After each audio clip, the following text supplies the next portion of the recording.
things, you got to bulletproof yourself first. It's the whole oxygen mask, concept. Why you put yours on first? Because if not, then you're no good to anybody else.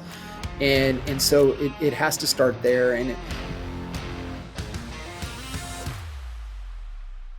This is KGCI Real Estate On Air Live, your weekly deep dive into the strategies, trends, and tools shaping the real estate industry. From market updates to actionable strategies and exclusive interviews with top agents, we are here to unlock your full potential and help you thrive. Thousands of agents trust KGCI every week. Now it's your turn. Let's go live. Here's Ian Wheatley. Hey, if you're over on YouTube, it's great to see you. Happy to be with you, streaming over at realestateonair.fm, anywhere on that always free Real Estate On Air mobile app for iPhone and Android, and a little later on, wherever you listen to podcasts. I'm Ian Wheatley. This is Real Estate On Air Live, and if your real estate business feels like you are one slow quarter away from panic mode, you don't have a business, you have yourself a gamble, if we're honest. But you might be saying to yourself, you're closing deals, and isn't that enough? Well, if we're honest about it, the answer is no, because activity without structure, that's survival mode, my friend. And you're grinding a deal to deal without a real safety net. But you're grinding. I'm proud of you. But we could do better. So today, John Kitchens, one of the sharpest coaches in the real estate game, is joining us right here at Real Estate On Air Live to show you how to bulletproof your business so you can move from survival to stability and eventually to scale. That's coming up in about 5 minutes right here on Real Estate On Air Live. It is a sneak peek of this week's Friday Focus, where we're going to be bringing John together with many of our favorite coaches here on Real Estate On Air Live, including Lars Hedenborg, the founder of Real Estate B School, Coach Randy Bird from Like a Boss, keynote speaker Coach John Marone. And if you need proof that what works anywhere on planet Earth, we'll be getting that international perspective from South Africa's Stuart Hislop. We will be going live to the Friday Focus for 6 straight hours each week, right after the big agent meeting Friday morning here on KGCI Real Estate On Air. And of course, we put everything on demand same day and next day on the always free Real Estate On Air mobile app for iPhone and Android, as well as all of our podcast platforms, including Apple Podcasts, Spotify, iHeart, and now, drumroll please, YouTube Music. See? I listen. All right. John's checking in with us in about 4 minutes right here on Real Estate On Air Live. I'm Ian Wheatley. Right now, it's time for housing headlines.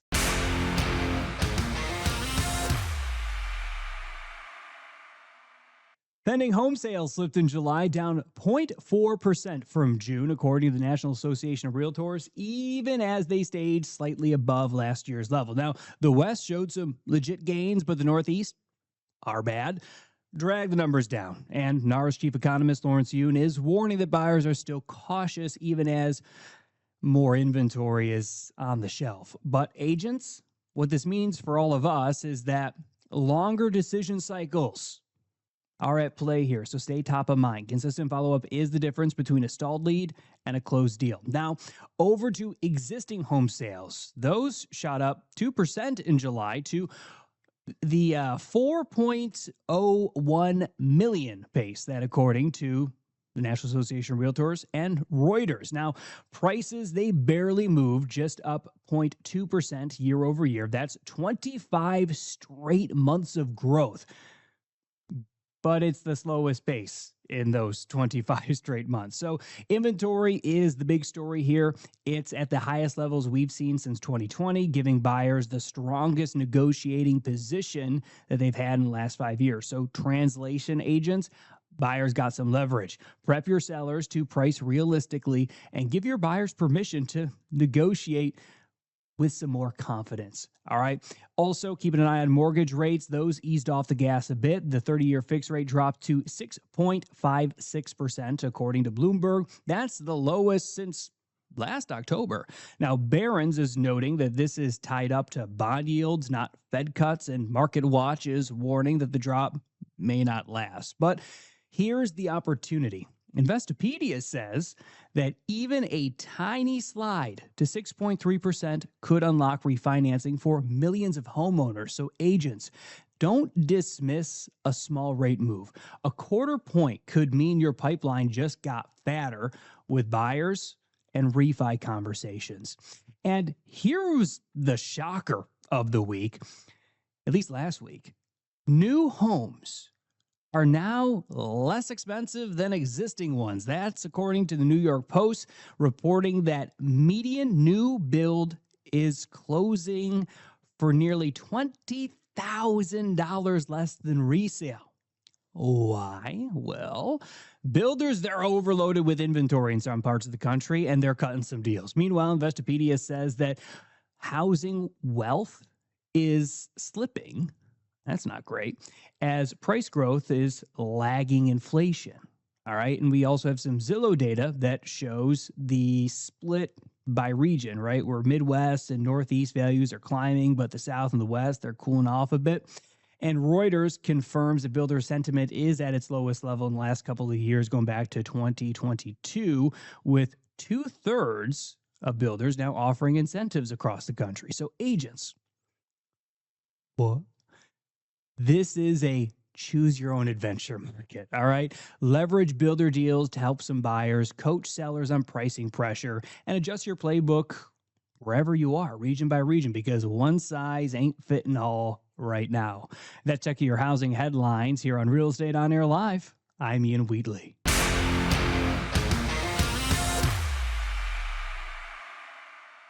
KGCI Real Estate On Air Live. I'm Ian Wheatley. And if you want to move from survival mode to scale, you need to bulletproof your business. And I am joined by none better who can coach us through that than the great John Kitchens, host of the John Kitchens Coach Podcast Experience, streaming here on KGCI Real Estate On Air. John, thanks for popping by to Real Estate On Air Live. Pleasure being here, brother. Appreciate it. So when we say bulletproof, what kind of systems are we thinking, or what kind of structure are we talking about?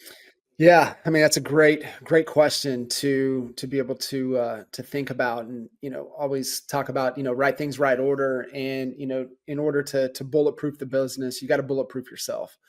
And I think that's the thing that I've seen too many times over the last 20 years. And opportunity really over the last 13, 14, getting into, the one-on-one coaching space, man, just how many people, maybe the business is rocking, but life and health and relationships are suffering. And we were no different. Just not understanding, where we need to, put the time and the energy, and the other equities do matter. Right. And so, I think that's the first step to bulletproofing anything, is you got to bulletproof yourself first. It's the whole oxygen mask, concept. Yes. Why you put yours on first, because if not, then you're no good to anybody else. And so it has to start there, and it has to be habit. And what are those habits that they have to be for you to become the best version of yourself? And it's prioritizing that and understanding that, your leadership is in direct proportion, to your business. Your business is in direct proportion to the leadership capabilities. And what's the number one rule of leadership? Lead by example. And so if you're not showing up the best version of you, then there's no way the business is going to be the best version that it can possibly be.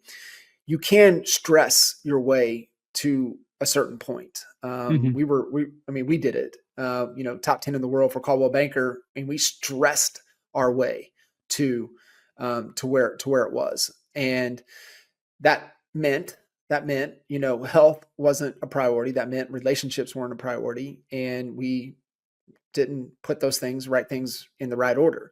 So when you step back and you really want to bulletproof it, it has to start there first. Once you have you as the priority, then the business. Once you get into the business, there's a handful of things that you have to have. You've got to make sure that you have a massive vision. And I'm a big vision guy. Without a vision, the village will perish, because I've been a part of companies and organizations that there was no vision and there's no people, right? Because your talent, your really talented people will not, they won't hang around if they don't see a future. And that's where the vision is, right? The vision talks about the future. And you got to have solid values that you base on, you make decisions. That was a big deal coming over to EXP, understanding the vision, understanding the values of the organization, how they make decisions, agent first, agile. But the big one for me at EXP has always been sustainability, and getting to see that play out in action, Now I don't question what leadership does because I know they're going to do what is sustainable for the company for the foreseeable future. And so that, that's a great example of decision-making filters that you got to have in your organization. You got to have a purpose. Why does this company exist? Right? Like what good is this serving? And then what is the impossible goal with the impossible timeline? We operate within the theory of constraints, and we've always thought that way, right? Like when an agent comes in, it's like, man, what do agents always say? I want to make, first year, I want to make 100,000. I want to make six figures. Well, okay, we can get you there. But what if you had to make 100,000 in the next 30 days? How would you do it? Right? So we're hardwired to solve problems, and why not solve bigger problems? And I remember Glenn talking about this a few years ago, and really challenging, because a lot of our key leaders, especially on the revenue side of things, on the revenue share side of things, had gone complacent. They started coasting, and a lot of them have, and they still have. But you have to set like crazy, impossible goals with impossible timelines to force you to think differently, and especially now, right? Mm-hmm. In the AI era that we're in, you have to think strategically, you have to think differently, you have to think bigger. And so that has to be in place.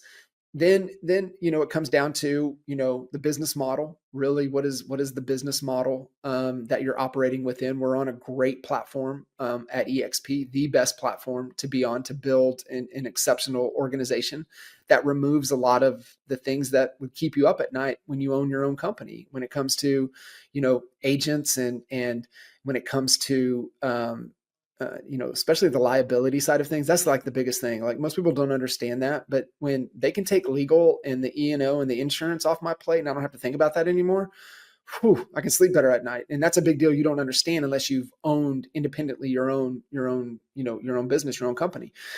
So being able to have the business model, understanding the type of business that you're in, how you're monetizing it, what's the structure, what's the budget, what's the cost structure, what are my revenue streams?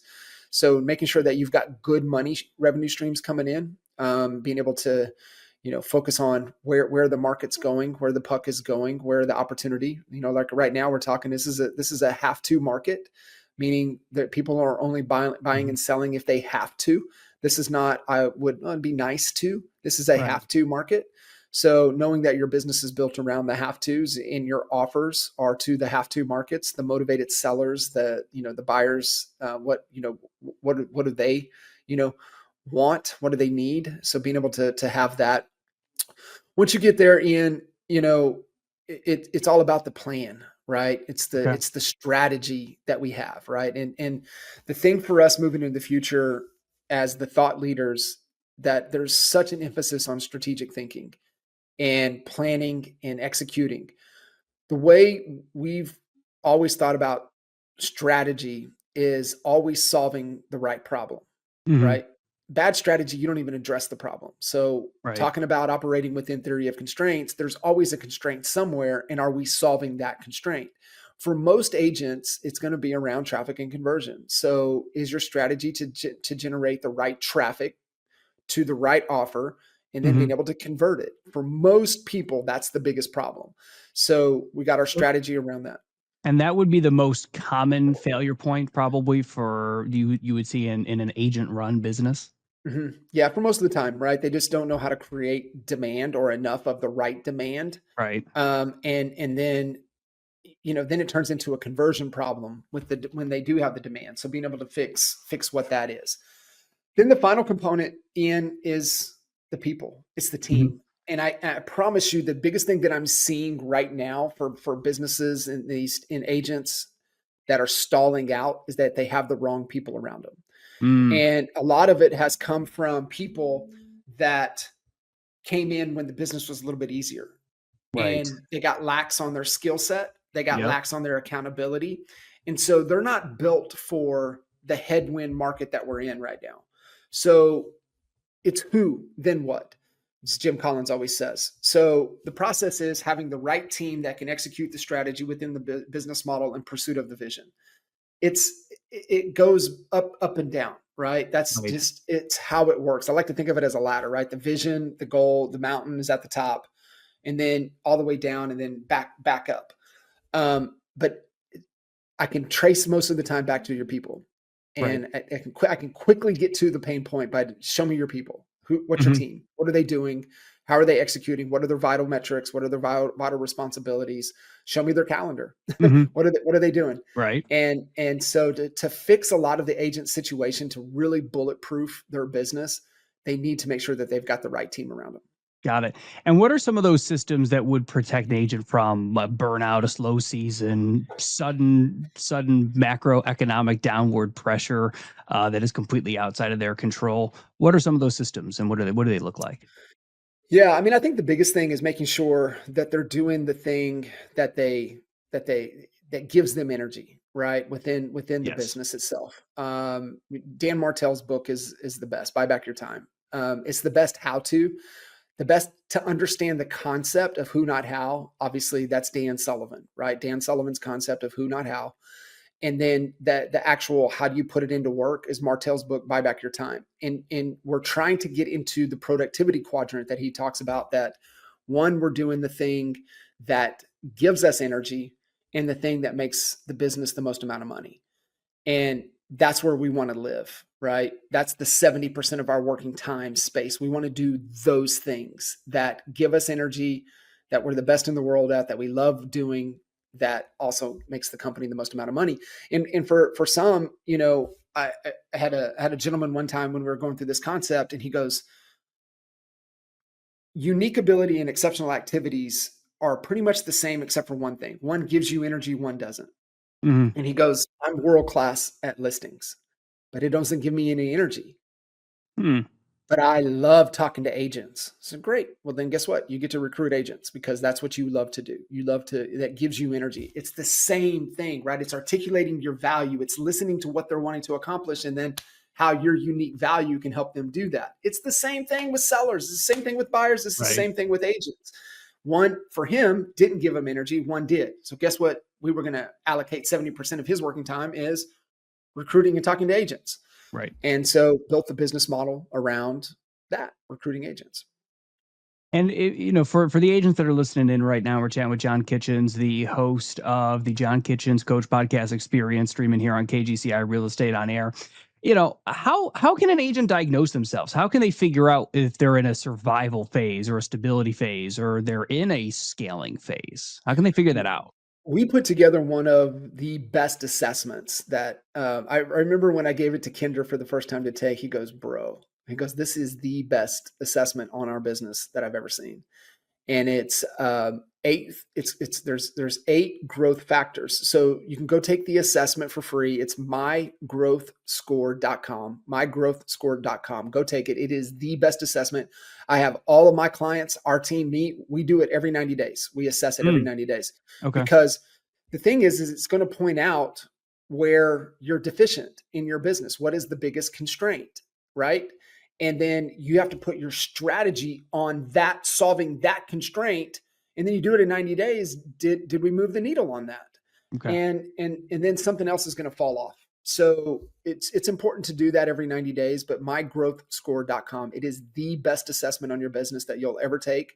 It'll point out precisely where you need to be focused, and then you need to build your strategy around it.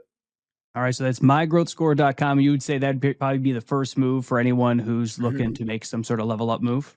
100%. Alrighty, mygrowthscore.com. John Kitchens, host of the John Kitchens Coach Podcast Experience. Thanks for checking in to Real Estate on Air Live. Appreciate it, brother. Thank you.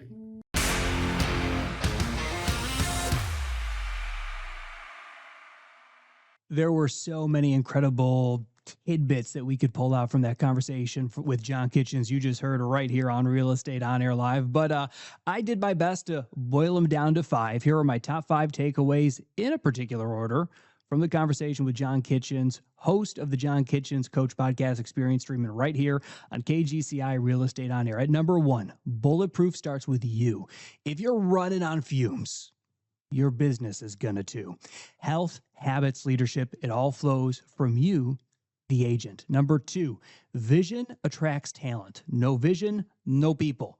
Top talent won't stick around if they can't see a future with you. Number 3, find the constraint and then fix it. okay? The bottleneck in your business tells you where to focus. Nail it first and then move on. Number 4, play where you get your energy, okay? Spend your time in the zones that give you fuel and makes the business money, because that's where growth lives. And at number 5, survival, stability, scale. It's a ladder. It's not a leap. Use tools like mygrowthscore.com to know exactly what rung you're standing on. And those are your top 5 takeaways. Simple, practical, ready for action, heard here on Real Estate On Air Live. Now, don't forget, this conversation is going deeper this Friday on KGCI Real Estate On Air with our weekly Friday focus, where we will be following right along with the strategies from other top real estate coaches to make sure that you go from survival mode to scale mode and make your business bulletproof. All right, it is time to lighten things up. It is time for Real Estate Confessions. These are your stories. DM us on Facebook and Instagram and let us know that crazy thing that happened to you this week, because let's be honest, it's crazy out here in real estate. But before we dive in, we got to get one thing straight. Real Estate Confessions features stories from the wild world of real estate. Names and details may have been changed to protect the innocent, and occasionally, the not-so-innocent. All confessions are shared in good humor and do not reflect the opinions of KGCI Real Estate On Air, its hosts, or affiliates. No agent's licenses were harmed in the making of this segment. Enjoy responsibly. All right, it's your moment. It is time for Real Estate Confessions, because in real estate, truth is stranger than fiction.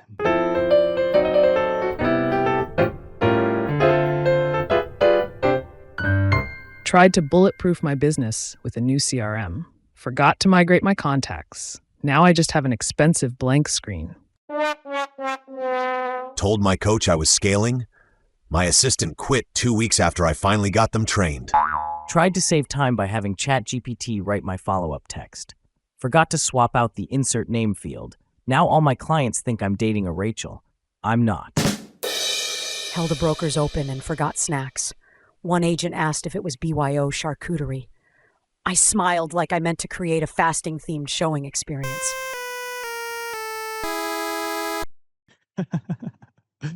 Never stand between an agent and their free lunch. That is something they don't teach you in your pre-licensing course. Do you have a real estate confession of your own? I promise I'll keep your identity a secret, so drop us a message on Facebook and Instagram. Give us a follow too while you're there, and I bet you'll be on next week. A special thanks to John Kitchens. Hear his John Kitchens Coach Podcast experience streaming right here on KGCI Real Estate On Air. John's going to be back with us on Friday for our weekly Friday Focus, where he and many of the other real estate coaches streaming here on KGCI Real Estate On Air will be sharing with you how they bring agents from survival to scale. Listen live on that always free Real Estate On Air mobile app for iPhone and Android, or listen your way wherever you listen to podcasts. Just be sure to subscribe so you don't forget to tune in. I'm Ian Wheatley. This is Real Estate On Air Live. Be good.